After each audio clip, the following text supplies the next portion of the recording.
First thing you want to do is you want to make sure and take the battery out. You want to go ahead and make sure and discharge it all the way by pressing and holding the power button with the battery out. My advice to you is don't ever use power tools working on electronics.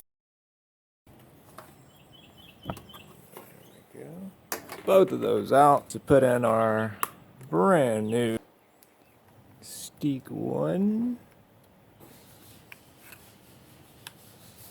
Oh, that's nice. Good fit. And our second 8 gig stick.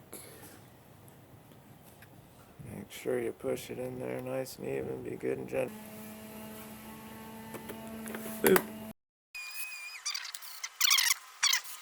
Pop that back in. Now the memory has changed. We're going to hit F1. Now it has 16 gigs of RAM.